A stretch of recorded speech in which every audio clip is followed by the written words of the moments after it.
¿Alguna vez has sentido que algo te observa cuando estás solo en casa? ¿Has vivido un momento donde la realidad se distorsiona y el miedo te paraliza?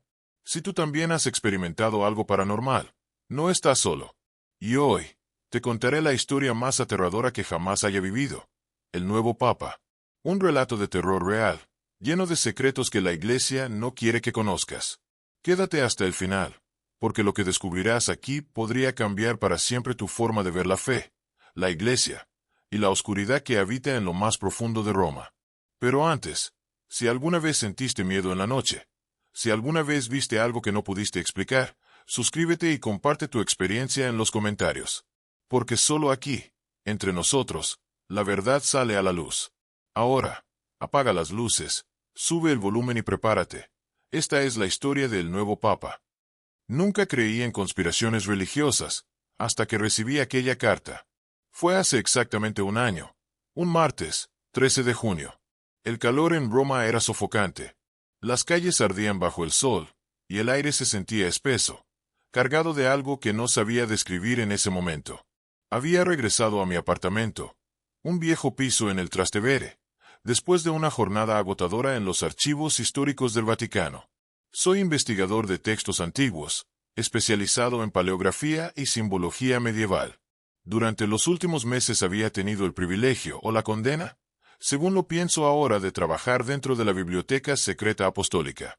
Estábamos digitalizando documentos clasificados del siglo XIII, muchos de ellos escritos en lenguas ya muertas, cubiertos de polvo y siglos de silencio. Algunos hablaban de concilios que nunca fueron registrados oficialmente, otros de herejías ocultas deliberadamente por la Iglesia. Lo normal en mi oficio, hasta que dejé de creer que todo eran simplemente historias viejas. Aquel martes, mientras subía por la estrecha escalera de mármol de mi edificio, noté que el buzón de mi apartamento estaba levemente abierto. Pensé que algún vecino curioso o un cartero descuidado había forzado el compartimiento. Cuando lo abrí, encontré un único sobre, amarillento y grueso, sin remitente, sellado con cera roja. Lo primero que pensé fue en algún tipo de invitación antigua o una broma de mis colegas del archivo. Pero algo me detuvo. El sello. No era un escudo familiar ni un símbolo eclesiástico tradicional. Era una cruz invertida, rodeada por un círculo de símbolos que no reconocí al instante, aunque una parte de mí los sintió familiares, como si los hubiera visto en alguna parte, en algún manuscrito antiguo, en alguna ilustración prohibida. No abrí la carta de inmediato. Me quedé unos minutos frente a la puerta de mi apartamento, sintiendo un nudo en el estómago. Cuando finalmente entré, lo hice en silencio, como si no quisiera que el sobre oyera mis pasos. Cerré con llave, corrí las cortinas, y me senté en la mesa de la cocina. El apartamento estaba en penumbra, iluminado solo por la tenue luz anaranjada que se filtraba entre los postigos. Deslicé el dedo por la cera hasta romper el sello. El sonido fue seco, quebradizo. Dentro había una hoja de pergamino, escrita con tinta negra que olía a una resina fresca. La caligrafía era pulcra, firme, de un estilo antiguo, como si hubiese sido escrita con una pluma de ave cuidadosamente afilada. Decía: al anochecer del tercer día tras esta carta, el mundo será testigo del ascenso del verdadero Papa. La Iglesia ha mentido durante siglos. Él viene a reclamar su trono. Leí el mensaje al menos 3 veces. Cada vez que lo hacía, sentía la piel erizarse, como si alguien me estuviera observando desde las sombras. Mi primer impulso fue reír. Roma está llena de fanáticos religiosos, visionarios locos que deambulan por las plazas gritando el fin del mundo. Pero había algo en la carta, algo que no encajaba con una simple broma. El olor del papel, a incienso antiguo. La textura del pergamino, casi humana. Y la tinta, no era común. Era espesa, con un ligero tono púrpura. Me recordó a una tinta que había visto en un códice del siglo XII, escrita con sangre de buey. Pero esta era distinta, más oscura, más densa. No lo tiré, lo guardé. Metí el sobre dentro de uno de mis libros de trabajo y traté de olvidarlo. Pero no pude. Esa noche soñé con una figura vestida de blanco, sentada en un trono de huesos. Tenía una tiara papal antigua, más parecida a una corona bizantina. Me miraba sin ojos, con una sonrisa que no era humana. Durante los 3 días siguientes, Roma siguió su curso. Las calles estaban llenas de turistas, los sacerdotes caminaban por los callejones con sus sotanas negras, y en el Vaticano todo parecía normal. Nadie mencionó nada extraño, ninguna señal, ningún presagio, hasta que llegó el tercer día. Fue viernes. Alrededor de las 6 de la tarde, las campanas de la Basílica de San Pedro comenzaron a sonar de manera inusual. Al principio pensé que era una ceremonia. Luego sonaron otra vez. Y otra. No era un repique habitual. Algo pasaba. Prendí la televisión. Todos los canales italianos estaban transmitiendo la misma noticia. El Santo Padre ha fallecido en circunstancias aún no esclarecidas. El Vaticano ha declarado luto oficial. No lo podía creer. Era imposible. No había estado enfermo, no al menos públicamente. Había aparecido en misa el domingo anterior, débil, sí, pero lúcido. Sin embargo, la carta lo había predicho con exactitud. La fecha, el mensaje, el misterio. No supe qué hacer. Sentí que mi realidad comenzaba a resquebrajarse. Durante toda mi vida me había refugiado en documentos, en el análisis racional, en la lógica de los textos antiguos. Pero eso era distinto. Era como si algo más antiguo que la propia Iglesia se hubiera puesto en movimiento. Fue entonces cuando decidí investigar por mi cuenta.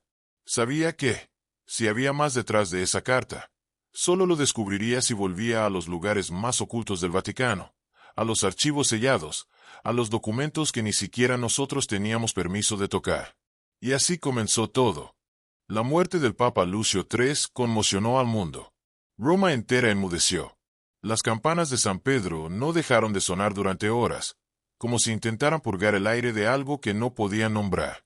Oficialmente, se dijo que había muerto mientras dormía, víctima de un infarto fulminante. La nota de prensa del Vaticano fue breve, casi impersonal, demasiado escueta para alguien que había guiado a la Iglesia durante una década. Pero los rumores dentro de los muros sagrados eran muy distintos. Días después de su fallecimiento, mientras revisaba unos manuscritos medievales en el archivo reservado a colaboradores externos, recibí una visita inesperada. Era el cardenal argentino Benítez, uno de los pocos dentro del Vaticano con los que había compartido conversaciones honestas.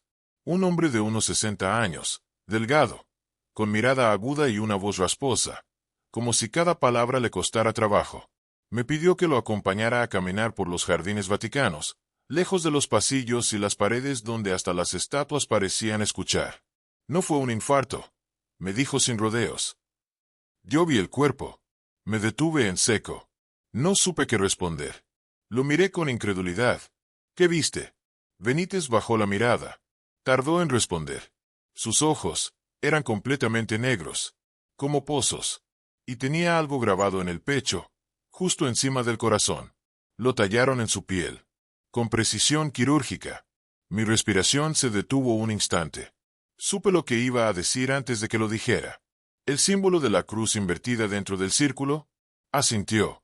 Su expresión era de auténtico miedo, pero también de resignación, como si llevara días cargando con ese secreto. ¿Cómo lo sabes tú? Le conté lo de la carta. No todo, solo lo esencial.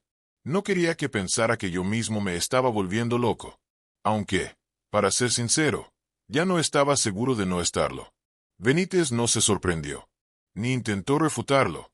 Desde hace siglos hay rumores sobre un último papa, me dijo.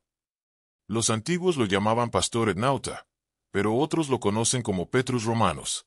No es una figura de salvación. Al contrario, según ciertos textos prohibidos, su llegada marcaría el inicio de la gran apostasía. El cisma final. Permanecimos en silencio. Solo se oía el crujido de las hojas bajo nuestros pasos. No digas nada de esto a nadie, agregó finalmente. Ni a tus colegas, ni siquiera a los demás cardenales. No sabemos quiénes están, del otro lado. Esa última frase me perforó el alma. Del otro lado. La noche del cónclave fue silenciosa, demasiado silenciosa. En teoría, todo transcurrió como dicta la tradición. Los cardenales se reunieron en la Capilla Sistina. Las puertas se cerraron con cerrojo. Se desconectaron todas las comunicaciones, y se procedió con las votaciones. El mundo aguardaba el clásico ritual. Humo negro, luego blanco. El anuncio del Habemus Papam. Pero esta vez no hubo humo. Ni negro. Ni blanco. Solo silencio. Durante 2 días enteros, la capilla permaneció cerrada sin que nadie saliera ni entrara. Ningún asistente. Ningún funcionario. Los periodistas comenzaron a impacientarse. Algunos medios internacionales lanzaron teorías, desacuerdos ideológicos, una posible ruptura en la curia, incluso rumores de enfermedad entre los cardenales. Pero nadie sabía nada. Ni siquiera el portavoz del Vaticano. Yo, por mi parte, sentía una ansiedad que me carcomía. No era solo por el misterio. Era por la carta. Esa carta había predicho la muerte del Papa con una precisión escalofriante. Y la misma carta hablaba del ascenso de un verdadero Papa. Uno que vendría a reclamar su trono. ¿Pero qué trono? ¿Cuál era la verdadera Iglesia? Al amanecer del tercer día, cuando Roma aún dormía y las calles estaban cubiertas por una niebla espesa, ocurrió. El humo blanco. Sin previo aviso, sin campanas ni anuncios, un hilo delgado de humo blanco emergió de la chimenea de la Capilla Sistina. Fue tan súbito que ni las cámaras estaban preparadas. En pocos minutos, las campanas comenzaron a sonar y la plaza de San Pedro se llenó de miles de fieles. Pero había algo anómalo. El humo no era blanco puro. Tenía un tono grisáceo, casi sucio. Alguien cerca de mí murmuró: «No huele igual que otras veces». Y era cierto. Olía a algo antiguo, como incienso quemado junto a carne. 1 hora después, el cardenal protodiácono salió al balcón y pronunció las palabras esperadas. Annuncio vobis gaudium magnum. Habemus papam. Silencio absoluto. Dominum Petrum secundum. Un escalofrío me recorrió la espalda. Petrus Secundus. Nunca, en 2000 años, un papa había elegido ese nombre. Los fieles comenzaron a aplaudir, pero de forma contenida. Muchos, como yo, se miraban con desconcierto. A mi lado, una monja murmuró: «Ese nombre no está bien». Me giré, pero la mujer ya se alejaba entre la multitud. Esa misma noche volví a leer las profecías de San Malaquías. Recordé lo que el cardenal Benítez me había dicho. En la persecución final, reinará Pedro el Romano, quien apacentará a sus ovejas entre muchas tribulaciones, tras lo cual, la ciudad de las 7 colinas será destruida y el juez terrible juzgará al pueblo. Fin. ¿Era esto el inicio de esa profecía? ¿Era Petrus Secundus un símbolo o una advertencia? Me acosté esa noche sin dormir. En la oscuridad de mi habitación, solo podía ver una imagen: el trono vacío del Vaticano, y una sombra, agazapada, que se levantaba lentamente para ocuparlo. Recuerdo perfectamente la primera vez que vi al nuevo Papa con mis propios ojos. Fue durante la tradicional bendición Urbi et Orbi, al mediodía, desde el balcón central de la Basílica de San Pedro. Miles de fieles llenaban la plaza, ondeando banderas, rezando el rosario, esperando ansiosos al nuevo pastor. Yo estaba entre ellos. No por devoción, hacía tiempo que mi fe había sido reemplazada por preguntas, sino porque necesitaba verlo. Tenía que saber si mis temores eran fundados o simples delirios nacidos del insomnio y la paranoia. Aún tenía la carta en mi bolsillo interior, doblada cuidadosamente como si fuera una reliquia prohibida. El reloj marcó las 12 y las campanas comenzaron a sonar. Los vítores se encendieron cuando se descorrieron las cortinas del balcón. Pero lo que emergió no fue un líder espiritual. Fue algo, otra cosa. El nuevo Papa, Petrus Secundus, apareció vestido con la túnica blanca tradicional, pero algo en su presencia era profundamente inquietante. Al principio, no logré identificar qué era. Su rostro era sereno, incluso bello. Piel tersa, sin una sola arruga. Cabello negro peinado hacia atrás, sin una cana. Parecía más joven que muchos sacerdotes que conocía. Pero entonces lo vi más de cerca, gracias al zoom de mi cámara. Sus ojos no eran humanos. No del todo. Eran negros, sí, pero no por el color del iris. Toda la esclerótica estaba oscurecida, como si estuviera cubierta por una sombra líquida. En las fotos, parecía un efecto de luz, pero en vivo, se sentía como si esos ojos no observaran, sino devoraran. Y lo más desconcertante no era su aspecto, sino la sensación que provocaba. Un vacío repentino. Un silencio que no era sonoro, sino espiritual. Una sensación de que algo estaba muy mal con el mundo, y nadie más lo notaba. Cuando alzó las manos para dar su bendición, ocurrió lo inexplicable. Todo fue simultáneo. Primero, un murmullo se extendió entre la multitud, como si el viento hubiera traído un mensaje ininteligible. Luego, vi a una mujer joven desplomarse justo delante de mí. Un par de metros más allá, una anciana comenzó a temblar violentamente y cayó de rodillas, sus manos crispadas en el aire, la boca abierta como si gritara sin sonido. Fue entonces cuando comenzó a convulsionar, la espuma brotándole por la boca. La gente pensó que era el calor, que era una crisis nerviosa. Pero yo estaba ahí. No hacía tanto calor. No ese día. Era una mañana templada, con nubes pasajeras y brisa suave. Y luego escuché al niño. Un niño de no más de 6 años, de cabello rizado y ojos claros, comenzó a gritar palabras ininteligibles. Su voz cambió. No sonaba como un niño. Sonaba como un coro, como si varias voces habitaran su garganta. El idioma era antiguo, gutural, una mezcla entre latín arcaico y algo que no reconocí. Pero algunas palabras se las entendí. Tal vez porque ya las había leído en los textos que digitalizaba en el archivo secreto del Vaticano. Exe venit rex ex aviso, illuminavit falsum lumen. He aquí que viene el rey del abismo, apagará la luz falsa. La madre del niño gritaba, lo abrazaba, intentaba taparle la boca, pero él no dejaba de mirar hacia el balcón, hacia él. Yo apreté mi cámara con manos temblorosas. Instintivamente tomé varias fotos. No tenía un plan, ni intención de publicarlas. Era miedo, puro miedo y necesidad de tener pruebas de lo que mis ojos no podían comprender. Y fue entonces cuando lo vi. En una de las fotos. No lo noté en el momento. Fue al llegar a casa esa tarde, al revisar las imágenes en la pantalla del portátil. Ahí estaba el Papa, con las manos alzadas. Y detrás de él algo. Una figura. Encapuchada. Negra. Inmóvil. Una silueta delgada. Con los brazos cruzados. Sus ojos no eran blancos ni negros. Eran rojos, como carbones encendidos. Y aunque su cuerpo parecía etéreo, casi transparente, proyectaba una sombra que ningún otro objeto tenía. Nadie a su alrededor parecía verla. Volví a revisar el video oficial del Vaticano, las transmisiones televisadas. No estaba ahí. Esa figura solo aparecía en mi foto. La amplié. La edité. Cambié contraste, exposición. Pero no desaparecía. Al contrario, parecía más nítida mientras más trataba de disolverla. Me sentí enfermo. Una opresión en el pecho me hizo levantarme y caminar por el apartamento como un demente. No sabía si llorar, rezar o reír. Volví a mirar la carta. La frase final me golpeó con la fuerza de una revelación. Él viene a reclamar su trono. No decía que el elegido sería un impostor. Decía que sería el verdadero. ¿Y si lo era? ¿Y si Petrus Secundus no venía en nombre de Dios, sino en nombre de algo mucho más antiguo? Esa noche, no dormí. Afuera, en las calles de Roma, los fieles celebraban. Las campanas repicaban.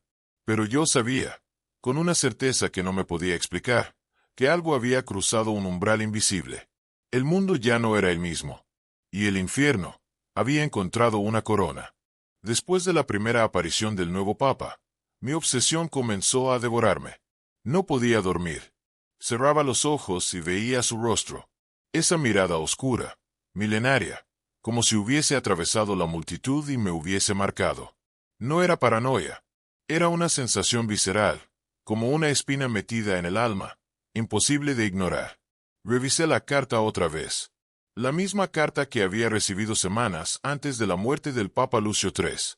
La había leído tantas veces que el papel comenzaba a desgastarse en los dobleces, pero esa noche, al mirarla bajo una lámpara de escritorio y con una lupa que usaba para revisar manuscritos antiguos, noté algo que nunca había visto. En la esquina inferior del reverso, apenas perceptible, había una inscripción en tinta casi invisible, como si el tiempo y el descuido la hubiesen desvanecido. A 4.13.1139. No era una fecha. Era una referencia archivística. Y no de cualquier archivo. Reconocí de inmediato el formato. Pertenecía al sistema de codificación de los archivos vaticanos prohibidos. Mi pulso se aceleró. El archivo A4 era uno de los niveles más restringidos del archivo apostólico vaticano. Un lugar al que ni siquiera los investigadores más privilegiados accedían sin múltiples autorizaciones selladas por el mismísimo prefecto de la biblioteca. Y sin embargo, esa cifra estaba ahí, en la carta que había iniciado todo. Sabía que acercarme significaba cruzar una línea, una de la que probablemente no podría volver. Pero la curiosidad, esa fuerza que siempre había guiado mi vida académica, ahora se mezclaba con el miedo. Y juntos, eran combustibles de una decisión peligrosa. Afortunadamente, no estaba solo. Mi contacto era el padre Benítez, un sacerdote argentino que llevaba años trabajando en la Biblioteca Secreta del Vaticano. Nos habíamos hecho cercanos durante el proyecto de digitalización. Yo sabía que él también tenía dudas sobre lo que estaba ocurriendo con el nuevo pontífice. Lo había visto nervioso, silencioso, persignarse de formas antiguas que ya no se enseñaban. Una noche, lo confronté. Le mostré la carta. Le mostré la foto. No dijo una palabra durante varios minutos. Solo respiró hondo, se frotó las sienes, y luego, sin mirarme, me dijo: si accedemos ahí, ya no serás un investigador. Serás un testigo. Y los testigos, en Roma, no duran mucho. Aún así, accedió. Nos colamos a las 3 de la madrugada. El Vaticano duerme diferente. No hay oscuridad total, sino una especie de penumbra dorada que parece provenir de ninguna lámpara y de todas a la vez. Benítez tenía una llave. No pregunté cómo la consiguió. Los pasillos subterráneos que llevan a los archivos prohibidos son estrechos y silenciosos. No hay cámaras, al menos visibles, y los guardias que patrullan esa zona suelen ser de una orden especial, no reconocida oficialmente por la Santa Sede. Hombres de mirada muerta y pasos suaves. Descendimos por una escalera en espiral hecha de piedra antigua. En sus paredes, inscripciones latinas desgastadas hablaban de verdades no reveladas y el peso del silencio. A medida que bajábamos, el aire se hacía más denso, más húmedo, como si el propio tiempo se detuviera en ese lugar. Finalmente, llegamos al nivel 4. Las puertas eran diferentes. No de madera, como en el resto del archivo, sino metálicas, con sellos en relieve, cruces, cálices, y símbolos que jamás había visto en ningún texto religioso. Benítez introdujo una llave negra, giró 3 veces, y las puertas se abrieron con un clic seco, seguido de un gemido profundo, como el de una bestia despertando. Dentro no había luz, solo un sistema de lámparas individuales, activadas manualmente. Y silencio. Un silencio abrumador, vivo. Prohibido hablar, tomar fotos o escribir. Solo mirar. Me advirtió. Avanzamos por una galería de estanterías altas, con documentos envueltos en telas oscuras. El olor era una mezcla entre incienso antiguo y carne seca, como si algo hubiera muerto ahí adentro hace siglos. Benítez se detuvo frente a una caja de plomo oxidado. Grabado en su tapa, vi el símbolo. La cruz invertida, dentro del círculo de signos. Abrió la caja con una segunda llave. Dentro, había un dossier atado con hilo rojo. El título grabado a fuego en la tapa era Petrus Inversus, el Papa de las Sombras. Mi corazón se detuvo un segundo. El documento estaba fechado en 1139.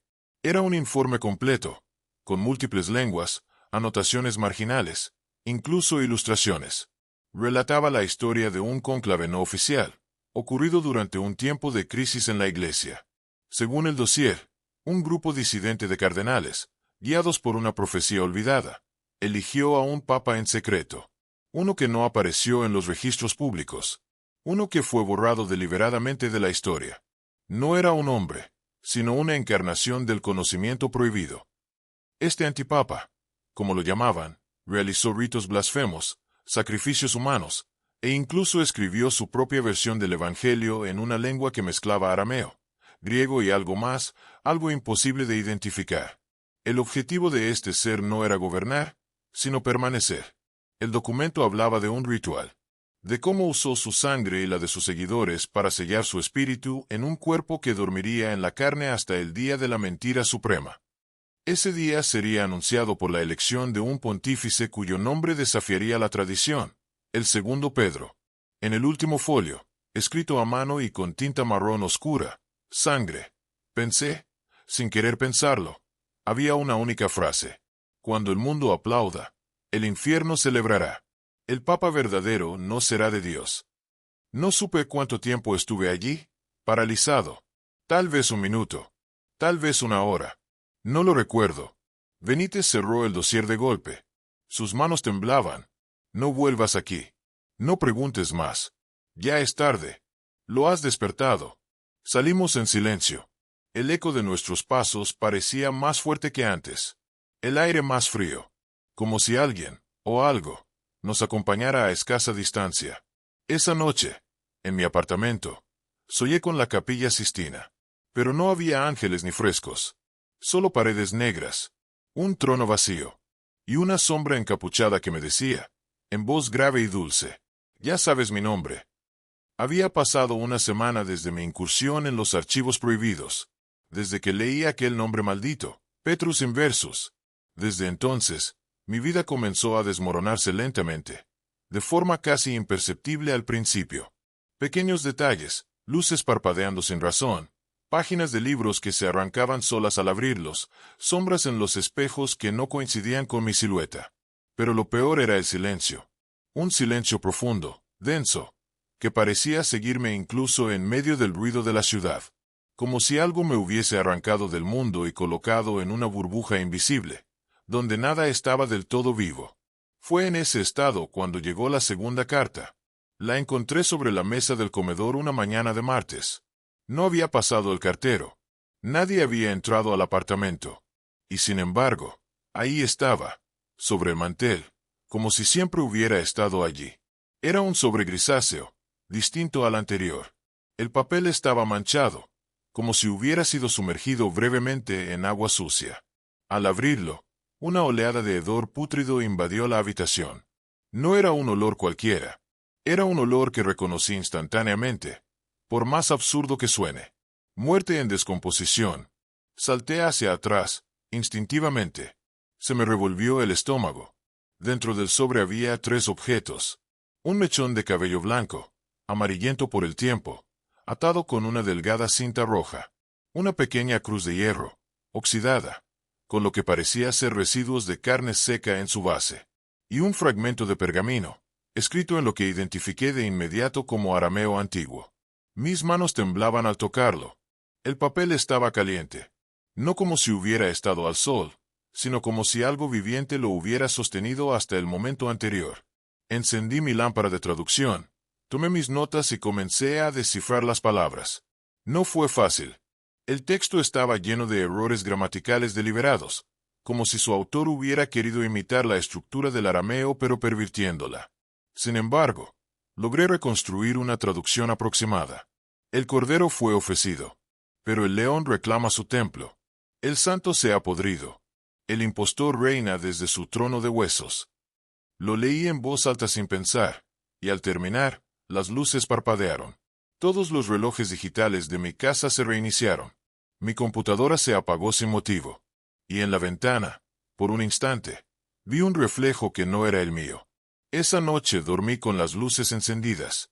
O al menos, lo intenté. Debí haberme quedado dormido cerca de las 3 de la madrugada. Y entonces, la pesadilla comenzó. Me encontraba en un pasillo que reconocí de inmediato, el del ala norte del Vaticano, junto a la galería de los tapices. Pero no era igual. Las paredes parecían respirar, hincharse y contraerse, como si fueran de carne. Todo estaba cubierto por una penumbra rojiza, y un líquido espeso goteaba del techo, formando charcos oscuros en el suelo. A lo lejos, escuché una misa, pero no era como las que yo conocía.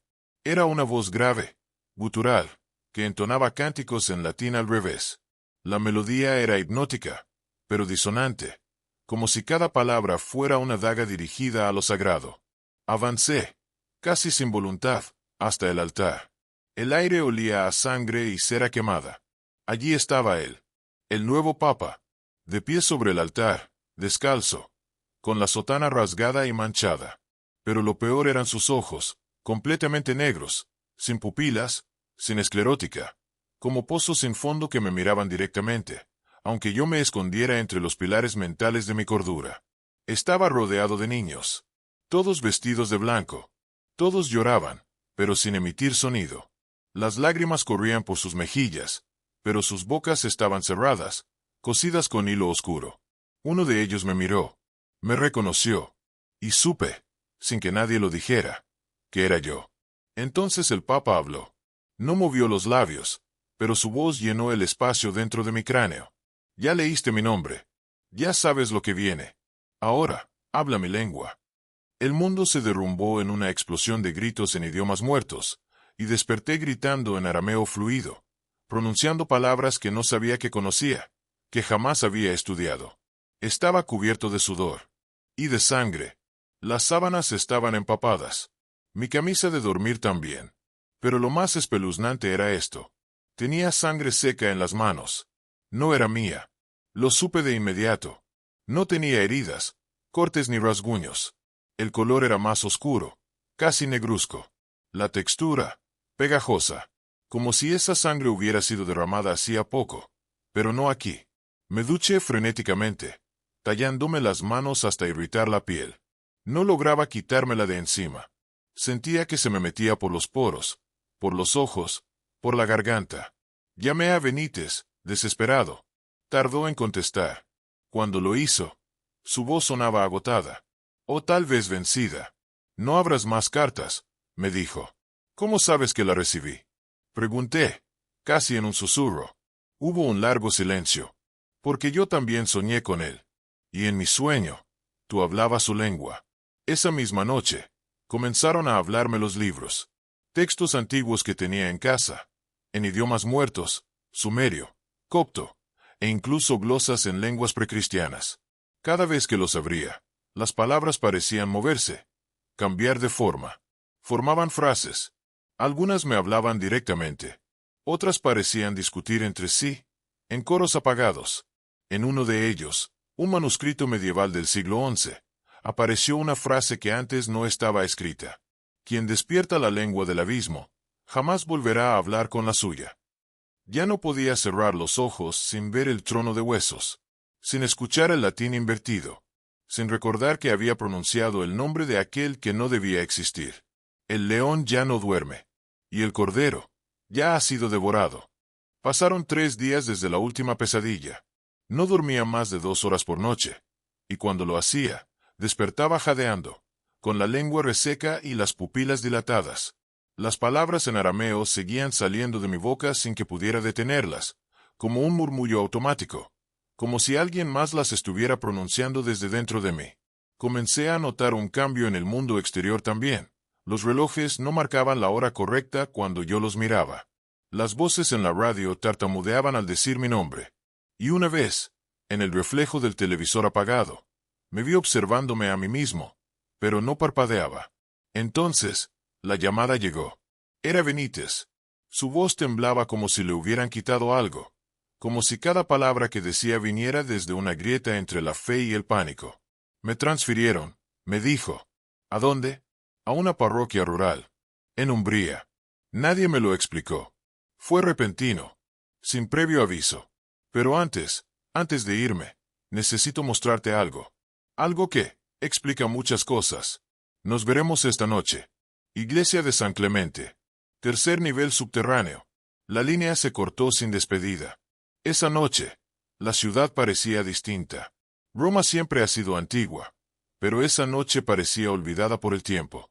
Las luces parpadeaban más de lo normal. Había menos gente en las calles. Todo sonaba ahogado, como si alguien hubiera cubierto el mundo con una capa de polvo. Llegué a San Clemente pasada la medianoche. La iglesia estaba cerrada, pero la puerta lateral, junto al altar menor, estaba entreabierta. Benítez me esperaba allí, vestido con sotana, pero más delgado, más pálido. Había algo en sus ojos que ya no estaba, la esperanza. Descendimos por una escalera estrecha, sin hablar. Las piedras estaban húmedas. Bajamos al 1er nivel, luego al 2º, y finalmente, Benítez me llevó a una trampilla oculta en una pared del siglo I. Era una grieta cubierta por una losa tallada con el símbolo del chirro, pero invertido. Esto no lo conoce casi nadie, susurró. Está prohibido.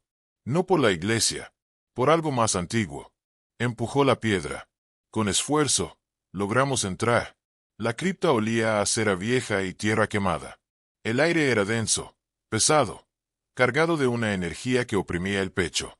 Las paredes estaban cubiertas de polvo y raíces, pero también de símbolos tallados, muchos de los cuales reconocí de los textos en lenguas muertas que había leído recientemente.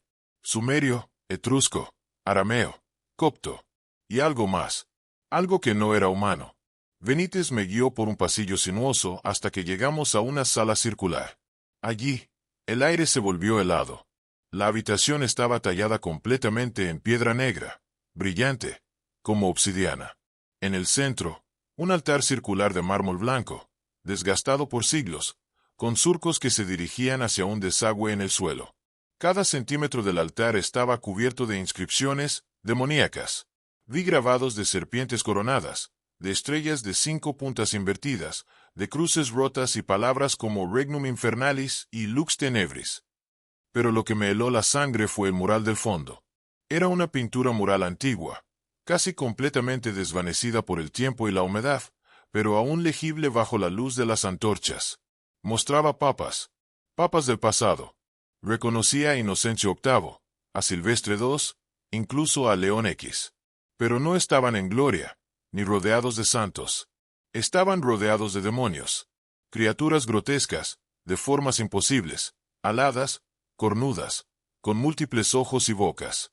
Y en el centro del mural, un papa con la tiara triple, arrodillado, pero no ante Cristo. Estaba adorando a una criatura deforme, de múltiples ojos, bocas y extremidades fusionadas, una entidad que parecía humana solo en su forma general, pero que desprendía una aura incomprensiblemente blasfema. La criatura tenía una mano extendida sobre la cabeza del papa, como un sacerdote bendiciendo a su siervo. Debajo del mural, escrito en latín arcaico, Sanctus Satanás, Ecclesia Vera. Santo Satán, la verdadera iglesia. Sentí náuseas. Me alejé tambaleando. ¿Qué es esto?, le pregunté, con la voz quebrada. Benítez no respondió de inmediato. Luego, se acercó al altar, se arrodilló y colocó su mano sobre un símbolo en forma de espiral invertida. Esto es anterior al cristianismo, a Roma, incluso a Babilonia. La iglesia solo heredó este lugar. ¿Heredó? ¿Quieres decir que lo sabía? Algunos lo saben. Muy pocos. Lo llaman la cripta del acuerdo. Aquí se realizaron pactos, intercambios, rituales para garantizar poder, longevidad, dominio. Me volví a mirarlo. Estaba llorando. ¿Y el Papa Nuevo? Benítez asintió lentamente. No fue elegido por Dios. No fue elegido por los cardenales. Fue invocado. Me congelé. ¿Invocado? En un cónclave silencioso, no hay votos. Solo posesión. Cada cardenal recibe un susurro, una marca en su mente. Y cuando todos están alineados, la entidad entra. No en un cuerpo, en el trono, en la institución, en el alma del pontífice. Un sonido seco resonó detrás de nosotros. Giramos al unísono. Había una grieta en la pared. De ella brotaba un líquido oscuro, espeso, que parecía moverse por sí solo. El ritual ha comenzado de nuevo, murmuró Benítez. Cada 2 eras. Cuando la fe se pudre. Cuando el silencio pesa más que la palabra. Yo quería huir, pero mis piernas no respondían. Algo me ataba al altar. No físicamente. Era como si un hilo invisible me conectara con esa piedra. Con ese nombre que no debía repetir, Petrus Inversus. Benítez me tomó del brazo. Desesperado. Tienes que salir de aquí. Ya abriste la puerta. Ya viste. Ya hablaste su lengua. Si te quedas, se completará el vínculo. ¿Qué vínculo? El del testigo. El del escriba. Siempre hay uno. Uno que cuenta la historia. Uno que deja constancia, antes de desaparecer. El líquido oscuro llegó a nuestros pies. Las velas se apagaron. Y en la oscuridad, alguien respiraba con nosotros. Después de lo que viví en la cripta con Benítez, pasé 3 días encerrado en mi departamento. Cerré ventanas. Apagué el teléfono. Cubrí los espejos. No por superstición, sino por pura desesperación. Cada reflejo parecía estar a segundos de cambiar. Cada sombra aguardaba. Pero había una pregunta que me carcomía más que todas. ¿Quién más sabe la verdad? Entonces recordé un nombre que se mencionaba en foros clandestinos, blogs teológicos enterrados en la Deep Web y notas de exorcistas olvidados, Padre Ubaldi. Oficialmente, había sido excomulgado por conducta herética, pero los rumores decían que había enfrentado algo tan oscuro, que el Vaticano prefirió silenciarlo antes que permitirle hablar. Encontrarlo no fue fácil. Tuve que pagar a un hacker para rastrear correspondencia encriptada de antiguos miembros del clero negro. Finalmente, di con su ubicación, un viejo caserón al sur de Nápoles, en una colina donde los lugareños evitaban pasar incluso de día. Llegué al atardecer. El camino era de tierra rota y árboles muertos. El aire olía a cobre.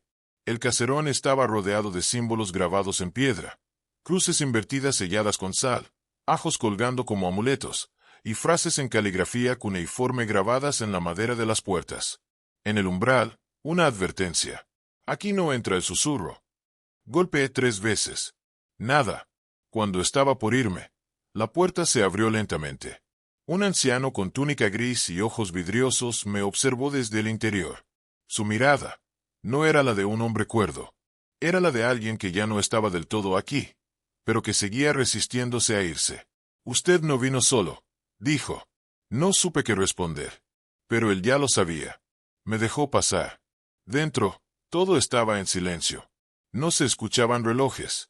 No había electricidad. Solo velas. Paredes cubiertas de libros prohibidos. El libro de Nod. El grimorio de Honorio. La llave de Salomón. Incluso fragmentos del Necronomicon. Y en el centro del salón, un altar improvisado con huesos y sal. Ubaldi se sentó frente a mí, con un rosario de clavos oxidados. Me miró a los ojos, y sin que le dijera una sola palabra, comenzó a hablar. «Ya viste la cripta. Ya oíste el nombre. Ya sentiste la marca. Lo que llevas dentro no se puede borrar». Tragué saliva. «¿Qué es?», pregunté con la voz quebrada. «No es un papa», respondió. «Es un contenedor. Una vasija. Una carcasa perfecta para que lo que vive dentro se manifieste en nuestro mundo». Me estremecí. «¿Qué es eso?». El anciano suspiró. «Una entidad. Una de las Kulipot. Las manifestaciones de las fuerzas que existen más allá del árbol de la vida. Las sombras del alma. En la Kabbalah hay 10 Sefirot, pero también hay 10 Kulipot. Y la más alta de ellas es Tamiel». No entendía del todo. «¿Qué hace esa cosa en el Vaticano?». Ubaldi se levantó y trajo un libro envuelto en cuero de animal. Lo colocó sobre la mesa con cuidado, como si tocarlo demasiado tiempo pudiera herirlo. «Este es el libro de Enoquio. No está completo. Lo mutilaron. Pero lo que queda, basta». Abrió una página marcada con un símbolo que dolía mirar. 2 rostros fusionados por la boca, llorando sangre. Me tradujo un párrafo. «Cuando la fe se vuelva espectáculo, y el rebaño aplauda la blasfemia, el último pastor se sentará en el trono de la bestia. Pero no hablará. Solo mirará. Y el mundo lo amará». Tamiel toma forma de pastor, explicó. No para liderar, sino para desviar. Para destruir desde adentro. ¿Y qué quiere? Ubaldi se inclinó hacia mí. Una ofrenda. Un sello. El ritual final. Necesita aceptación global. Ya la tiene. Y luego, sangre. Pero no cualquier sangre. Se giró hacia una vitrina cerrada con 3 candados y sacó un pequeño frasco con un líquido dorado que flotaba como aceite. Sangre pura. No inocente. No casta. Pura. Es decir, sin contratos previos. Sin pactos. Alguien libre. Alguien que aún no haya sido marcado. Me detuve. Sentí un escalofrío. ¿Para qué? Para abrir el canal. Para sellar el ingreso definitivo. El Papa no es el objetivo. Es el pasaje. Y luego me dijo algo que me heló la sangre. La luna negra se acerca. Ese será el momento del sello. Las puertas estarán más delgadas. Lo harán en el sótano más oculto del Vaticano, en una sala que solo se abre cada 66 años. ¿Y si se completa el ritual? Ubaldi no respondió. Se levantó, caminó hasta una pared y quitó un trozo de madera. Detrás, una inscripción en sangre. Non est finis. Est initium. No es el final. Es el comienzo. La iglesia no caerá, dijo finalmente. Será absorbida. Y nadie lo notará. Esa noche volví a Roma. Sentía las palabras de Uvalde retumbando en mi cabeza. Pero había algo más. Algo pegado a mi conciencia. Como una telaraña que no podía quitarme. Me metí en la cama completamente vestido, con las luces encendidas. Dormí mal. O eso creí.